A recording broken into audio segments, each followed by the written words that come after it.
onion and honey tea, mainam daw sa problema sa matris at irregular menstrual period. So yung quercetin, yung bioactive compound ng sibuyas, can contribute in lowering insulin, lowering testosterone.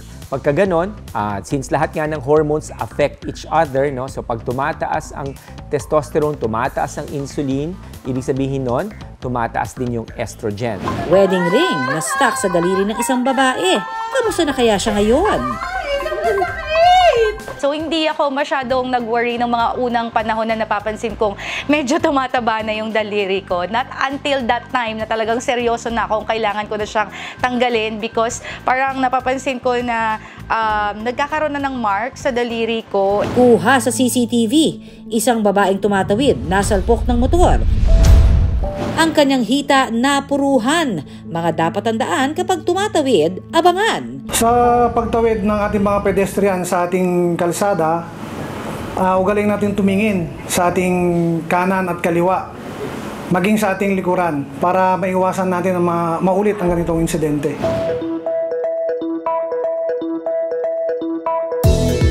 Sabay-sabay po nating i-achieve ang ating health and fitness goals dito sa Pinoy MD. Happy and healthy Saturday morning. Ako pong inyong kaagapay sa kalusugan, Connie Season. At mamaya, makakasama po natin ang ating pinagkakatiwalaang obstetrician gynecologist na si Dr. Q para sagutin syempre ang inyong pong mga ipinadalang questions tungkol syempre sa inyong kalusugan. Abangan yan sa pagbabalik ng Pinoy MD. Dahil basta usaping pangkalusugan, ito po ang legit. Ngayong umaga sa Pinoy MD, onion and honey tea, mainam daw sa problema sa matris at irregular menstrual period. So yung quercetin, yung bioactive compound ng sibuyas, can contribute in lowering insulin, lowering testosterone. Pagka ganon, since lahat nga ng hormones affect each other, no? So pag tumataas ang testosterone, tumataas ang insulin, ibig sabihin nun, tumataas din yung estrogen. Wedding ring na stuck sa daliri ng isang babae. Kamusta na kaya siya ngayon? So hindi ako masyadong nag-worry ng mga unang panahon na napapansin kong medyo tumataba na yung daliri ko. Not until that time na talagang seryoso na akong kailangan ko na siyang tanggalin because parang napapansin ko na nagkakaroon na ng mark sa daliri ko. Kuha sa CCTV, isang babaeng tumatawid, nasalpok ng motor. Ang kanyang hita napuruhan. Mga dapat tandaan kapag tumatawid, abangan. Sa pagtawid ng ating mga pedestrian sa ating kalsada, ugaling natin tumingin sa ating kanan at kaliwa, maging sa ating likuran para maiwasan natin na maulit ang ganitong insidente.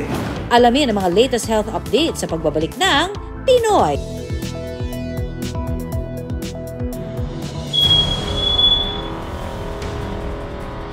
Sa CCTV footage na kuha sa barangay Malabago sa Magaldan, Pangasinan, makikita ang isang babaeng may bitbit na plastic bag at tumawid ng kalsada nang biglang isang humaharurot na motorsiklo ang bumangga sa babae. Ano kaya ang kinahinatnan ng aksidente? Abangan mamaya.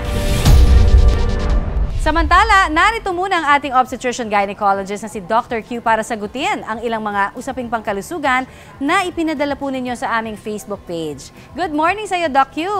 Good morning, Connie, at good morning sa mga kapuso nating nakatutok ngayong umaga, sa mga kasimanwa ko sa Antique, mayad nga aga kaninyong atanan. Eto na muna ang unang tanong, Doc Q. Normal ba daw, Doc, na dinudugo ng kaunti kahit pa 3 buwan nang nanganak siya ng cesarean at ligated pa? Ano ho, ito yung nangyayari kaya kay Joanne Liadaran?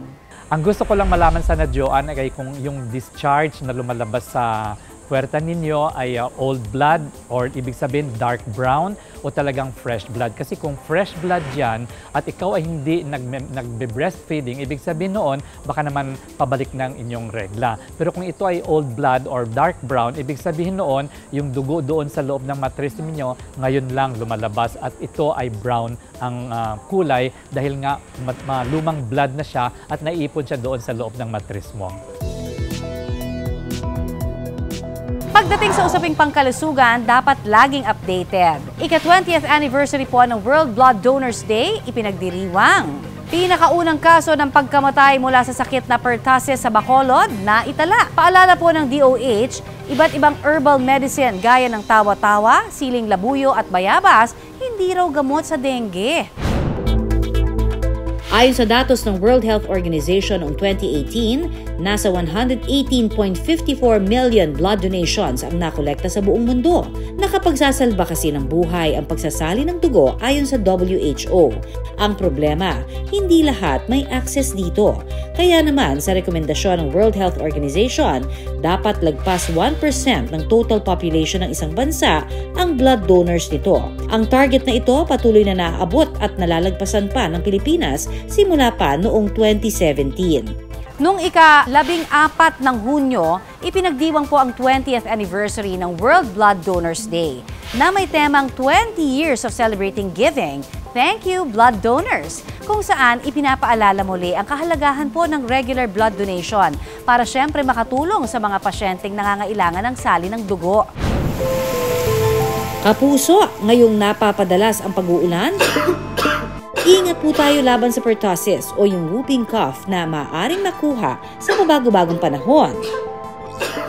Sa Bacolod City, isang 6 na buwang sanggol ang nasawi dahil sa sakit na ito.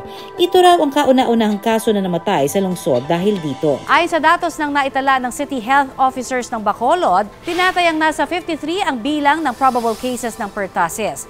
16 dito ang kumpirmado, 33 naman ang negatibo, habang 4 ang kasalukuyang naghihintay ng resulta.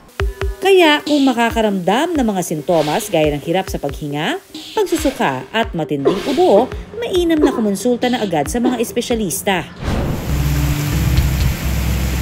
Ngayon pong rainy season, hindi po nagpapatinag syempre ang dengue. Pero paalala po ng mga eksperto, ang ilan sa mga nakasanayan nating pangontra sa dengue, gaya ng siling labuyo, bayabas at tawa-tawa, nako hindi raw yan gamot laban dito.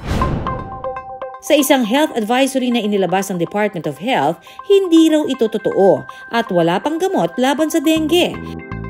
Kahit pa ang nakasanayan ng ilan na dahon ng tawa-tawa, wala pa raw significant findings na nakakagaling ito ng sakit ng dengue. Yung tatlo na yan, wala talaga sa listahan. No? May mga anecdotal report, no? Especially sa tawa-tawa, may mga ganitong klaseng research. But it did not reach the level yet of a significant finding na talagang meron siyang puwang doon sa cure ng dengue. Para labanan ng dengue, mainam pa rin daw na sugpuin ang breeding sites ng mga lamok. Mainam din ang pagsispray ng mga gamot kontra lamok. Paglalagay ng insect repellents at pagsusuot ng damit na proteksyon laban sa kagat ng lamok. At yan po ang ating Pinoy MD latest updates. Tandaan, basta usaping pangkalusugan, dapat updated at laging alerto ka. Back to Doc Q, ang tanong, diagnosed daw ang anak niyang 16 years old na may gastroenteritis at PCOS. May kulani rin daw siya sa matres. Ang tanong po nila, Doc, normal daw ba na sumusuka siya at sumasakit ang tiyan kapag kumakain ng solid food? Tanong po yan ni Mervin E. Ang inyong anak Mervin ay may dalawang problema na hindi naman related sa isa't isa. No? Iba ang gastroenteritis at ito ay walang pakialam naman sa polycystic ovary syndrome ng iyong anak. Okay, pag-usapan na lang natin yung polycystic ovary syndrome. Ang inyong anak ay 16 years old pa lamang at hindi pa naman kailangang gamutin kaagad-agad kasi hindi pa mature ang tinatawag nating hypothalamo-pituitary ovarian axis. By the time she reaches 21, pwedeng mag-mature na yon at magiging regular na yung kanyang menstruation at kung modify pa natin yung lifestyle niya, yung symptoms ng polycystic ovary syndrome niya, pwede namang mawawala. Yung pagsakit naman ng tiyan ng inyong anak pag kumakain siya ng solid food ay syempre nasa gastrointestinal tract yun, no? At kailangan sigurong matingnan muna siya ng doktor kung mas maganda pag gastroenterologist para sa ganun ay malaman ba talaga kung bakit ganun ang nararamdaman ng inyong anak pag kumakain siya ng solid food. Till death do us part. Yan ang sumpaan ng dalawang tao sa kasal, lalo na't ngayong buwan ng Hunyo kung kailan marami ang ikinakasal. Ang wedding ring, simbolo ng habang buhay na pagsasama. Pero papaano ko ang singsing na tanda ng wagas na pag-ibig magdulot ng peligro? Aray! Ito masakit! Puto ko! Sige. College sweethearts ang mag-asawang Cariza at Jaren. Pareho kaming active sa student government that time, but hindi kami nagkaroon ng chemistry or we didn't fall in love sa isa't isa. Not until nagkita kami sa church and we serve both in a music ministry. That's where we get closer, naging friends, hanggang sa naging kami. Pero tulad ng ibang magkasintahan, dumaan din sila sa mga pagsubok. After almost 7 years of our relationship, we broke up for a year.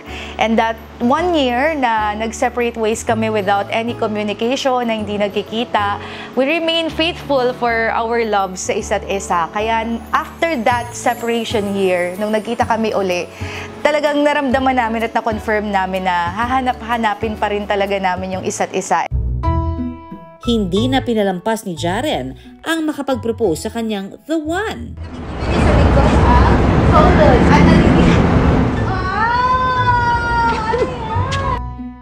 2017 na ma-engage sila sa isa't isa.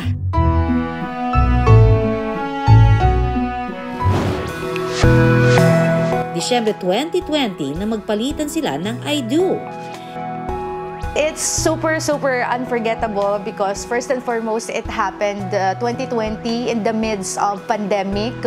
And nahirapan kami na i-push siya, ituloy siya because a lot of people really wants to be there. Our wedding is just so different. That's why it's so memorable. Like we have no reception. Yung sinakyan ko is a tricycle. It's not a bridal car. And then we have a lot of twists in the celebration of our wedding. Ang highlight ng kasal para kay Cariza ay ang palitan ng singsing. It's like confirming na talagang totoo na. Eto na to, hindi na talaga ako single. I'm already married and this is a new chapter in my life. Makakalimutin daw si Cariza kaya naman simula nung araw ng kanilang kasal, hindi na raw niya tinanggal ang singsing. Marami akong mga bagay na kalalapag ko lang, tapos nakalimutan ko na kung saan ko na ilagay. And knowing na yung singsing, napaka-importante. And then, napakaliit, pwede mong ma-misplace kung saan-saan. Pero makalipas sa mahigit 2 taon, Pebrero 2023 nang mapansin ni Cariza na tila sumikip daw ang singsing sa kanyang daliri. When I started to gain a little weight, that's where nanonotice ko na parang sumisikip na siya. Para ang hirap niya ng i-pull out. So hindi ako masyadong nag-worry ng mga unang panahon na napapansin kong medyo tumataba na yung daliri ko. Not until that time na talagang seryoso na akong kailangan ko na siyang tanggalin because parang napapansin ko na nagkakaroon na ng mark sa daliri ko and then medyo nag-violet na siya ng konti. So sabi ko parang iba na siya kaya kinakailangan na talaga siyang tanggalin. Ang simbolo ng kanilang I do, napalitan ng aray ko.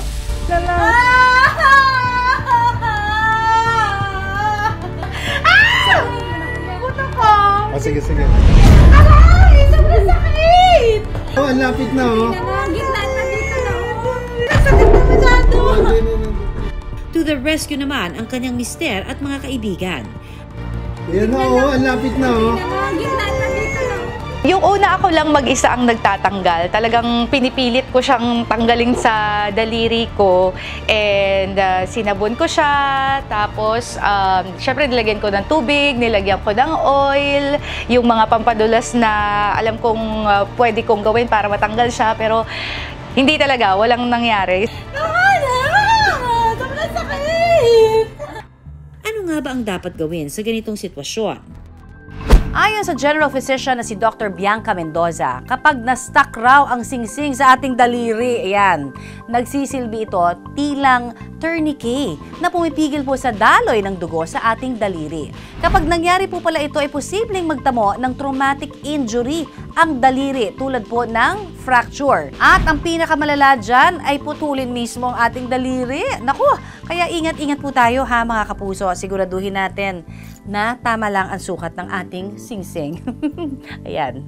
Pag mas tumagal pa yon, na walang blood flow, pwede pong mamatay yung vessel sa daliri And pwede pong, ang tendency po nito, kailangan po i-amputate o putulin. Siguro within hours, pwede pong, yun nga po, mamatay yung vessel sa daliri. Payo ni Doc Mendoza, nakatutulong daw ang paggamit ng mga pampadulas tulad ng oil. Pwede po tayo mag-apply ng lubricant or ng mga oil, baby oil, kahit ano pong oil na pampadulas.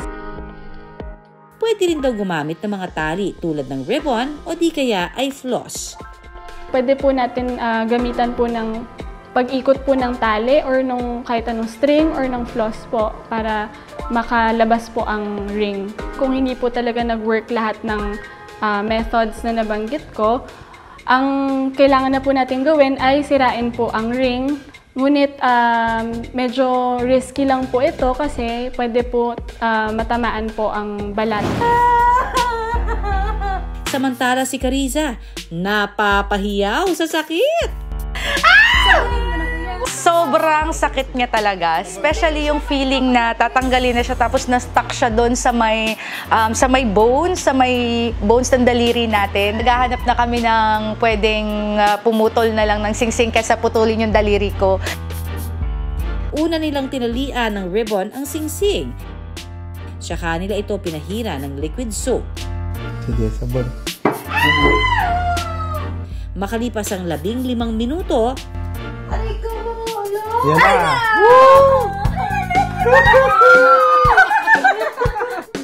tila nabunutan ng tinik singsing si Cariza sa kanyang daliri. Na-amaze din kami na very effective po pala yung ganong way ng pagtanggal ng ring sa daliri. Magmula noon, hindi na rin muna isinusuot ni Cariza ang kanyang wedding ring. Yung singsing ko ngayon ay nakatago, so hindi ko siya binabalik unless talagang mag-reduce ako ng weight ko or paluwagan ko yung singsing. So ngayon, to be safe, hindi ko muna siya binabalik sa daliri ko. 4 na taon simula nang mapalitan ng matamis na I do ang mag-asawang Cariza at Jaren, going strong pa rin daw sila. Pina-adjust na rin nila ang kanilang singsing para hindi na muling ma-stuck sa daliri ni Cariza. At sa ngayon, naging conscious na rin daw siya pagdating sa pagsusuot ng mga alahas at sinisigurong hindi na natutulog ng may suot na accessories.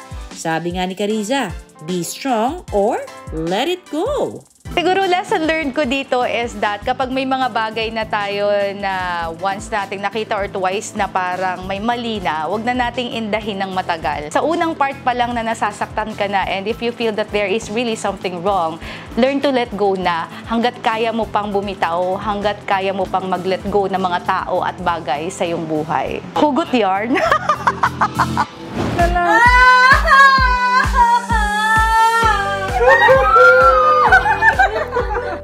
Tandaan mga kapuso, sundin ang payo ng doktor para hindi ma-stuck ang inyong singsing at maiwasang magdulot ito ng mas malalang peligro. Samantala, back to our Facebook question, Dr. Q, tanong ni Sunshine, ano raw ba kaya ang dapat niyang gawin kapag madalas nangangati ang kanyang private part? Ang pangangati ng private part, Sunshine, ay maraming dahilan dyan. No?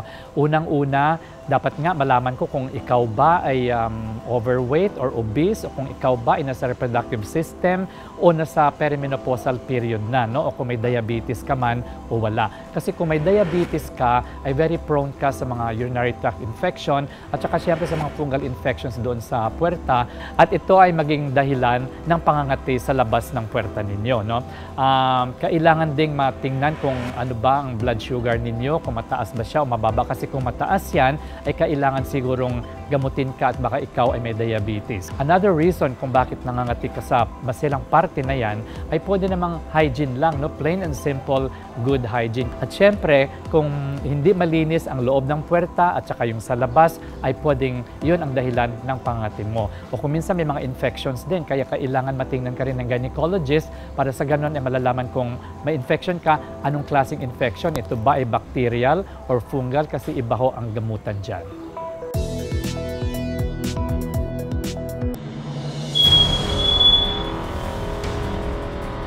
Sa CCTV footage na kuha sa barangay Malabago sa Magaldan, Pangasinan, makikita ang isang babaeng may bitbit na plastic bag at tumawid ng kalsada nang biglang isang humaharurot na motorsiklo ang bumangga sa babae. Ano kaya ang kinahinatnan ng aksidente? Abangan mamaya. Ang 64 na anyos na si Aida ang babae sa video. Ayon sa kanyang pinsan na si Marites, galing daw noon sa kanilang kamag-anak ang biktima. Pauwi na siya nang maaksidente. Pag-uwi niya, nagpahinto pa siya. Hanggang sa naglalakad, wala nang mga jeep, motor, tricycle, tumawid naman, nasa gilid na. Nung nasa gilid na yon, biglaan na bakit nabunggo. Sa lakas ng pagkakabangga, bumulagta sa gilid ng kalsada si Aida. Ang masaklapan nito, nagtamo ng matinding pinsala ang kanyang kaliwang hita. Tumilapon na sa gilid kasi nasa gilid na nung nasagasaan siya. Ang kaso nga lang, ang masakit niya, yung napuruan na binti niya at saka yung kamay. Dumating po kami doon. Nadatnan po namin si Ate Aida na nakahandusay doon sa may gilid. Conscious naman po, kaso natamaan po yung paa po niya, na fractured po yung paa niya. Nung naaksidente siya, dumating yung mga residente, tapos yung mga pulis, tumawag sila ng ambulansya, diniretso na siya sa Region 1. Ayon kay Doc Jeza Marilim, ang General Surgeon na sumuri kay Aling Aida, kinailangan niyang sumailalim sa isang operasyon na kung tawagin ay open reduction with application of external fixators. Ito yung paglalagay ng bakal sa apektadong binti na magsisilbing buto ni Aling Aida. Depende rin po sa klase or sa type po ng velocity, kung halimbawa high velocity or low velocity yung collision. Kadalasan yung mga long bones ang naapektuhan, sa mga extremities, nagkakaroon ng fractures. Samantala, nai-report naman daw agad sa mga pulis ng Mangaldan, Pangasinan ang aksidente. Actually, nag-report, may tumawag doon sa police station natin na meron ngang nangyaring aksidente nangyari sa barangay Malabago. Ang rider na naka-aksidente kay Aling Aida, agad naman daw sumurrender at nakipag-areglo sa pamilya ng biktima. Yung rider natin tinakbo ng ating pulis sa ospital sa Mapandan. Bali nakipag-ayos si rider sa biktima, nangako sila na iso-shoulder lahat ng gastos ng ating biktima. Maayos naman siyang nakipag-usap sa amin at sabi niya hindi niya tatalikuran din ang obligasyon niya. Ayon sa doktor, sa ganitong aksidente, posibleng magkabali-bali ang buto ng biktima, tulad ng nangyari kay Aling Aida. Kung nagkaroon po ng pagkabalik sa mga buto po, or tinatawag natin na fractures, ni-stabilize natin yan pagkarating pa lang po sa emergency room. Lalo na kapag mga long bone fractures po na prone sa blood loss. So kapag na-immobilize po natin yung affected na limb, mataas ang chance na maililigtas po natin yung apektado na buto or yung limbs po natin. Dagdag pa ni Doc, bukod sa pagkabali ng mga buto, pwede ring magkaroon ng serious head injury ang pasyente. Kung nagkaroon po ng halimbawa pagdurugo sa loob po ng utak or nagkaroon po ng pagkabasag ng bungo, nare-refer natin yan sa mga espesyalista po na nag-oopera sa utak, yung mga neurosurgeons natin. So, depende po sa kung gaano ka-decrease ang sensorium or yung ulirat ng pasyente, kung gaano po kababa. Payo naman ni Doc, kung sakaling makasaksi ng aksidenteng gaya nito, huwag daw basta buhatin ang biktima. Tumawag na lamang daw ng tulong at hintayin ang emergency response team. Ideally, mas maganda yung mga first responder natin, yung mga rescue natin, dapat trained din po sila na mag-evaluate ng pasyente with regards po sa GCS at saka po kung merong active na bleeding. Marunong silang mag-control kung may nagdudugo. Payo naman ng pulisya sa mga pedestrian, tumawid sa tamang tawiran. Sa pagtawid ng ating mga pedestrian sa ating kalsada, ugaling natin tumingin sa ating kanan at kaliwa. maging sa ating likuran para maiwasan natin na maulit ang ganitong insidente. Para naman sa mga motorista at rider, iwasan ang magmaneho ng matulin. Observe speed limit. Yung kapag nakainom na sila, huwag na silang mag-drive ng anumang sasakyan para makaiwas sa aksidente. At lalong-lalong doble ingat. Lalo na yun, ang nangyari ang insidente natin, katatapos lang ng ulan at madulas ang daan. Samantala, kasalukuyan pa ring nagpapagaling sa ospital ang biktimang si Aida. Natapos na ang operasyon na ginawa sa kanya at naikabit na rin ang bakal sa kanyang kaliwang hita. Mensahe ko kay Ate Lida na sana tuloy-tuloy na ang kanyang paggaling para bumalik ang kanyang dating sigla. Sa mga nais magpaabot ng tulong sa biktima, pwede po kayo magpadala ng tulong pinansyal sa mga numerong ito. Eto na ang ating last question, Doc, mula sa kapuso nating ayaw munang magpakilala. Ang tanong po niya, kapapanganak lamang daw niya noong Abril, pero ano raw ba yung dapat inumin kapag nagnanana ang kanyang tahi? Isa lang ang dahilan kung bakit ang tahi ng isang babae pagkatapos ng manganak ay nagnanana. At ito ay infection. Bakit nga ba nagka-infection? Kasi siguro, hindi magandang personal hygiene. Kung minsan hindi natin nahugasan yung area ng puwerta kung saan may sugat doon. Kung dinadaluyan niya ng ihi at contaminated ang urine or may urinary tract infection, pwede rin makontaminate yung sugat at magkakaroon ng infection. Or, ang pinaka-common na dahilan dyan ay ang pamamaraan ng paglinis ng puwerta pagkatapos dumumi. Dapat kasi ang direksyon ng pagpahid ng puwet ay mula sa front papunta sa likod, hindi mula sa likod papunta sa front kasi there is a very high chance na makontaminate ng dumi o ng tae ang sugat na yon, kaya makakaroon ng infection. So ang karapat-dapat na gamot dyan ay syempre antibiotics. Pero bago ka uminom ng antibiotics, kailangan ito ay manggagaling sa reseta ng doktor. Thank you so very much, Dr. Q, sa pagsagot sa mga katanungan ng ating mga kapuso. At syempre, ipadala niyo lamang po ang inyong mga questions sa ating Facebook page at baka question nyo na ang masagot natin next week. Sa pag-isa, di raw pwede itong mawala. Pero sa kada hiwa, siguradong mapapaiyak ka. Yan ang sibuyas. Pero mapapaiyak ka rin daw sa tuwa kapag nalaman mo ang benepisyong dulot nito.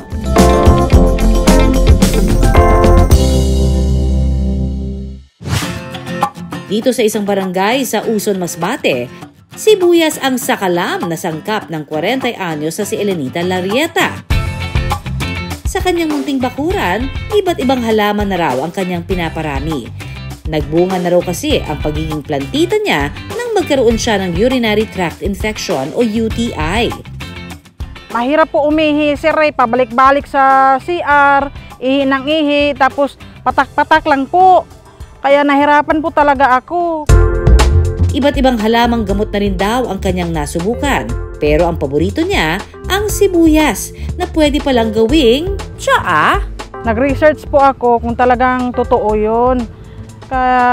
At saka pagkatapos ko pong research yun, ginawa ko po, talagang in-apply ko po sa sarili ko. Ayun po, nawala po yung UTI ko po. Bukod sa naging mainam daw para sa kanyang UTI, ang onion and honey tea, nakatulong din daw ito sa kanyang irregular na buwan ng dalaw.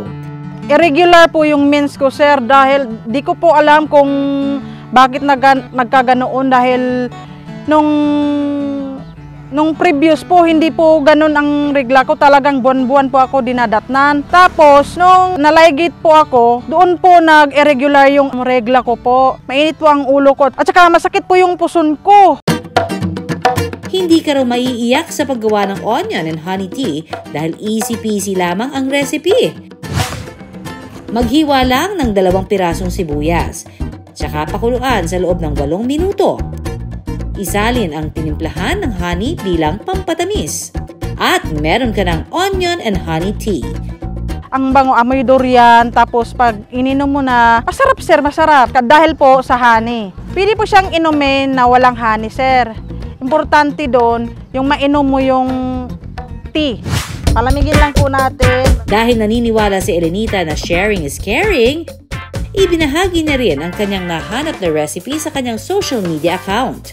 Albularyo po yung biyanan ko, kaya isa po siya sa nakuhanan ko ng idea na mag-vlog ng herbal po. Here's the tea, mga bi! Alam nyo ba na ayon po sa mga eksperto, totoong epektibo ang sibuyas pagdating sa dysmenorrhea? Meron kasi itong natural na flavonoid na tinatawag na quercetin na nakatutulong po sa uterine contractions para mabawasan ang period cramps.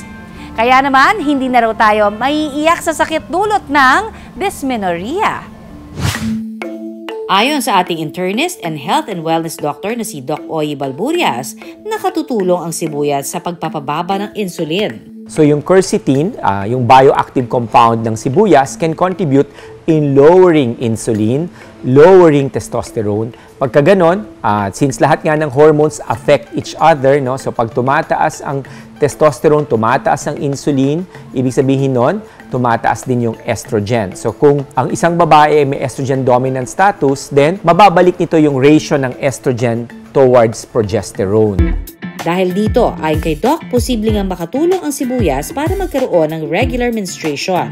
Pag nabalanse ang mga yan, ang babae magkakaroon siya ng normal and regular cycle without any premenstrual symptoms, no, or PMS symptoms. Yun dapat yung normal, pagka-balanse ang ating hormones. Ang problema ni Elenita sa kanyang irregular na buwan ng dalaw, nasolusyonan daw dahil sa madalas na pag-inom niya ng onion and honey tea. Ininom ko po siya nung meron po akong dalaw. Tapos yun po, naglabasan po yung mga buo-buo na itim na dugo. Talagang ini-encourage ko yung mga kababaihan na gawin din nila yung ginawa ko. Kasi yung sibuyas, yun lahat yun anti-inflammatory, antioxidant, as well as supporting hormone metabolism. Kaya nawala yung kanyang dysmenorrhea. Pero I guess hindi lang sa sibuyas, baka kombinasyon na rin ng mga iba-ibang gulay na kinakain niya. So it's not really naman just the sibuyas. Although talagang identified yung bioactive compounds kasi ng sibuyas . Bukod sa menstrual cycle, posible rin daw maging solusyon ang sibuyas sa mga problema ng kababaihan pagdating sa kanilang reproductive health. Quercetin can help support in hormone metabolism. No? So, isa kasi sa mga hormones or several hormones na nakakaapekto sa fertility ay testosterone, insulin, no? At saka yung tinatawag nating luteinizing hormone. So, ito pag masyadong mataas, nakaka-contribute kung bakit nga mahihirapan ng isang babae na mabuntis, no? Kasi nakakaproblema siya sa kung paano na may metabolize. Pero ayon sa ating health and wellness doctor, hindi raw problema kung mapasobra sa pagkain ng sibuyas, basta't samahan lang ng iba pang mga masusustansyang pagkain at healthy lifestyle. Wala naman akong nakita na nagkaroon ng toxicity kasi these are bioactive compounds na galing lamang sa totoong pagkain. Sa dalang benepisyo sa katawan, talaga namang ikaw ay mapapayes sa sibuyas. At sa benepisyong dulot ito, tiyak na hindi ka na maiiyak.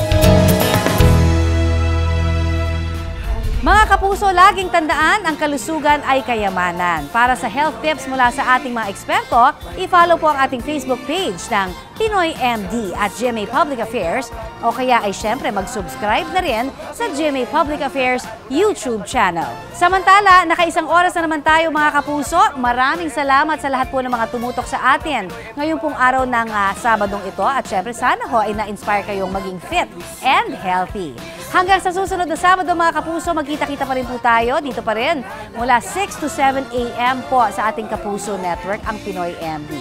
Ako po ang inyong kapuso, Connie Season, na nagpapaalala, iisa lamang po ang ating katawan, kaya dapat lamang natin itong pangalagaan. At ako naman si Dr. Q, ang inyong obstetrician gynecologist.